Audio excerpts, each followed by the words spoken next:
Hello, everyone. Today, you will hear an interesting story. Boris's went bad.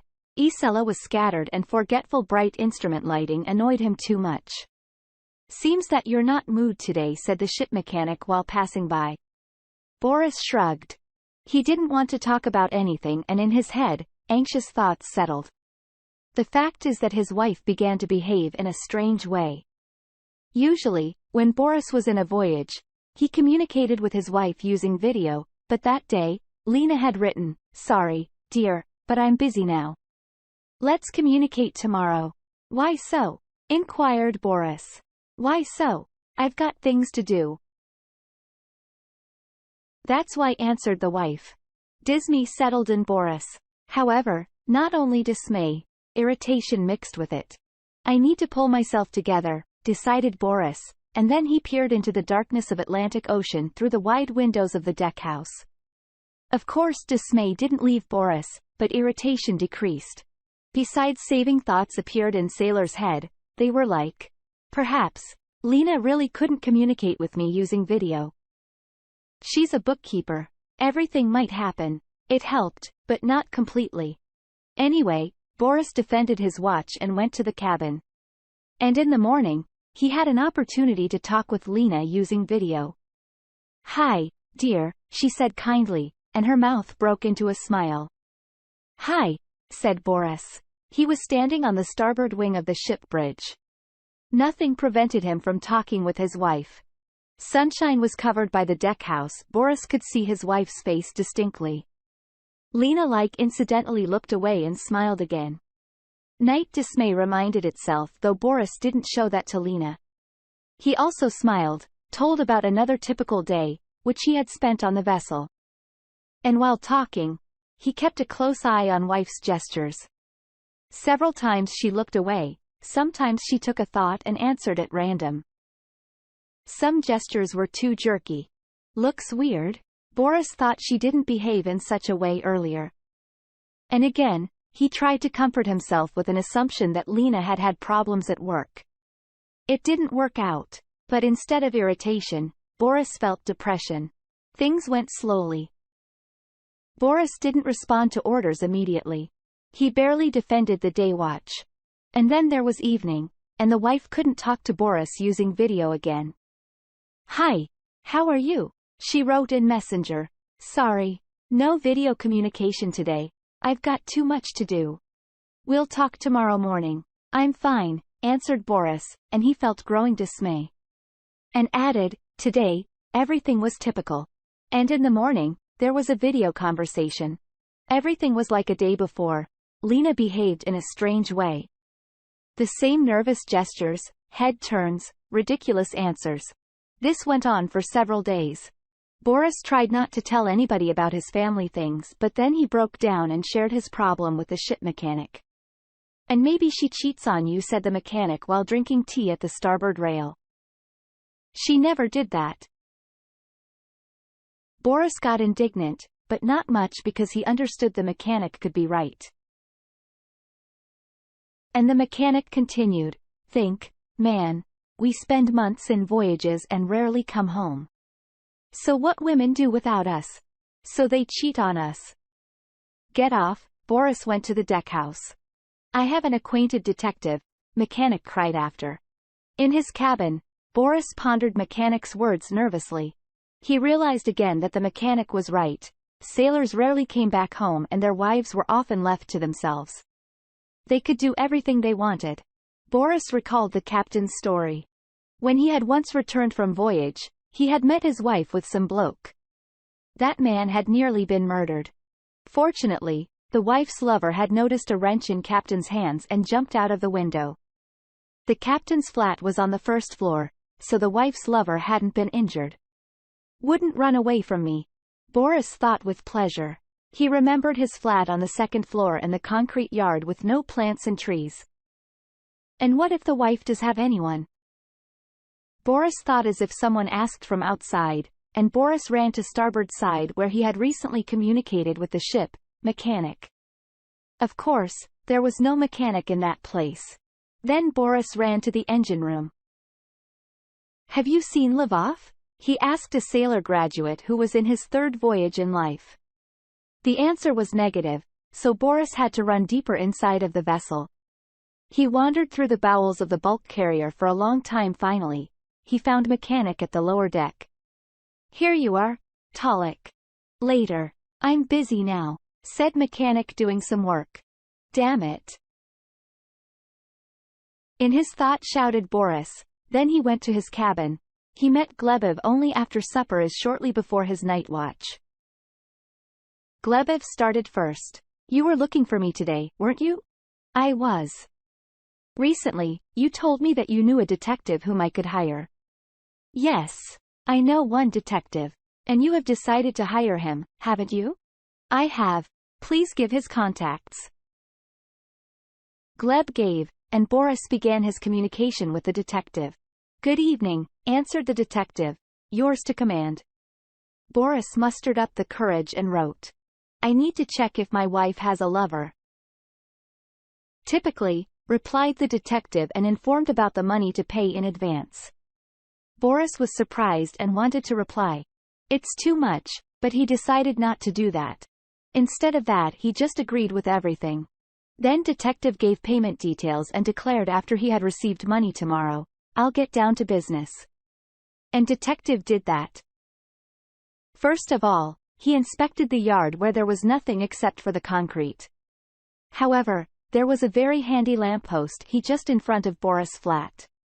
It's probably nice to live there, thought the detective, and then he started figuring out how to all a video cam. And he realized it's impossible without the help of specially trained people, and the detective didn't want to attract too much attention. Then the detective moved away and looked at the Boris's flat again. The strange thing was the windows were covered with curtains, though there were no houses on the other side of yard and the sun wasn't shining into the windows. The detective checked cameras in pockets of jacket and started waiting for the right moment to enter the house. Such moment came in an hour. The wait wasn't too tedious, but the detective was a bit nervous because each new deal is a new risk. Though the salary is good. Following a woman, the detective entered the house, went up to the second floor and hid one of his cameras behind the ventilation grill. The camera is small, black. It's hard to notice such one. And at that moment, he almost revealed himself. The door of nearby flat, not Boris's one, opened, and an old lady went out to the stairs. She stared at the detective, said hello, and asked, Are you a new boyfriend of that bitch? She nodded at the flat in front. Get out of here, or I'll call the police. Everyone hangs around here while her husband is at the sea. Then the detective showed his ID. The old lady looked at it carefully and said, Mikhail Zoryev, the detective. That's right. I'm just doing the Boris Valerianov's case. What has he done? Frightened the old lady. He has done nothing. He just expects his wife of cheating. That's that. One fact bastard in a tailcoat visits her almost every day. He parks his car under my balcony and is often angry when I hang up my wet clothes after washing. You see, he doesn't like when drops are falling on his car.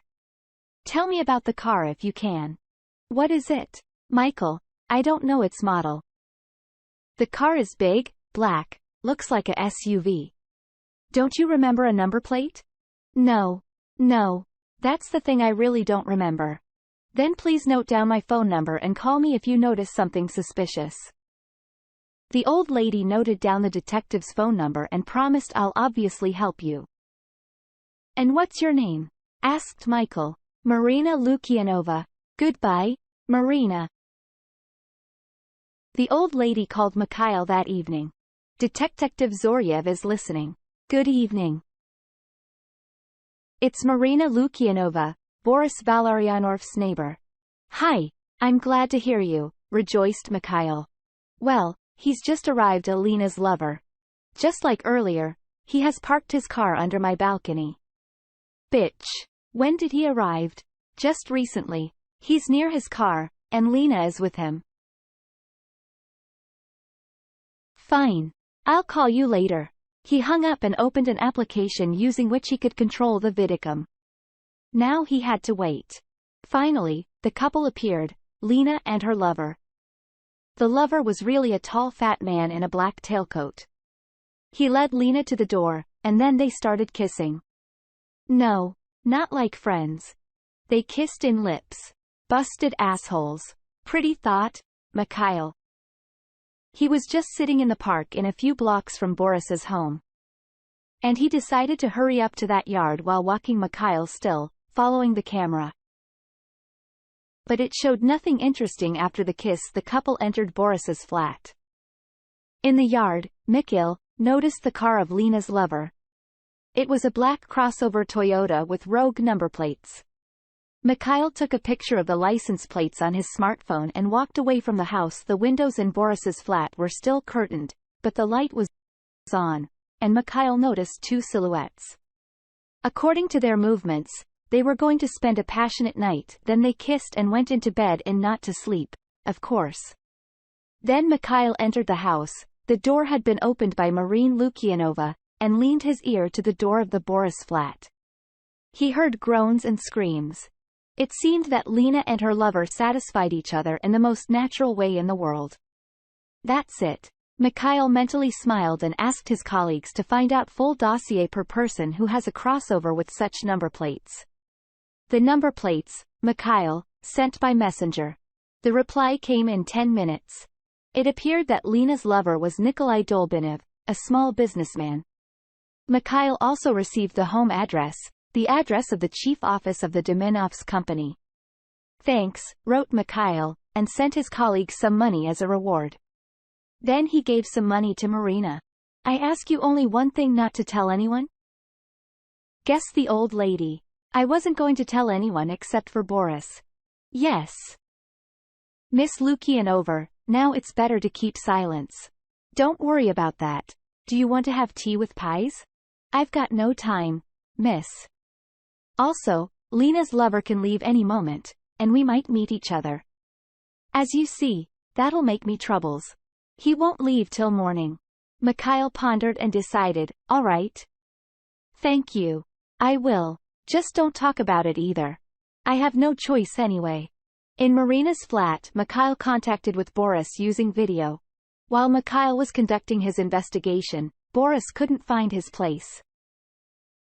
He felt nothing except for desperate anxiety. He did his work anyhow, ate and drank through force, had a bad sleep.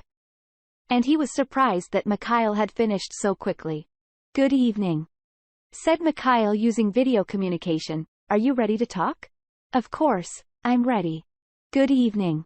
Well, unfortunately, you were right. Your wife does have a lover. Bitch. Boris punted the deckhouse with all his might. I'm sorry. Now I'll send you the most important paragraphs of your wife's lover's dossier. His name is Nikolai Dolbinov. He's a small businessman. Thank you very much. Now I'll pay for your work the whole amount of money. Boris paid for detective's work, studied the Dolbinov dossier and started to live with an expectation, the expectation of revenge. The way home would take 2 months, and during this time much could happen. It appeared that there was nobody to take a revenge. On returning home, Boris saw some news. They said that Nikolai Dolbinov was taken by a police due to a fraud, and he would spend next few years in prison. Well, I'll meet you when you're free, thought Boris. Looking ahead, it's time to mention that in 3 months Dolbinov would commit a suicide, and again, Boris will have nobody to take a revenge. Boris didn't meet his wife at home. Marina Lukyanova said that this bitch had met someone else. The wife's new lover turned out to be an electrician, but he also abused alcohol. I wish her to go to hell, said Boris indifferently, although inside he was all tense. That bitch knows how to find her own adventures. He thought. He had already calmed down. He had nothing left for this woman. He no longer cared about her. Lena returned home in the evening. She was drunk and trash, and the sailor said we'll soon divorce. Very well, barely standing on her feet, said the wife. Overnight in other place. It turned out quite abruptly, but Boris even rejoiced at such a tone. It took 2 months for them to divorce. All this time, Lena was drunk, but Boris had no care to that. He knew very well that in life, there is always a reckoning. Soon his ex-wife finally drank herself to death. And in a few days after Lena's death, her new lover was hit by a road train. He also died. Boris decided to completely change his place of residence and place of work. He chose Istanbul as his new city. He began to work at a tug. A few more years passed. Boris married a beautiful woman, and they had a wonderful son. In the service, he had already risen to the rank of captain, and all was well with him. Dear listeners, your support is very important to us. If you like our story, please like, comment and subscribe. It's very motivating for us. We need your feedback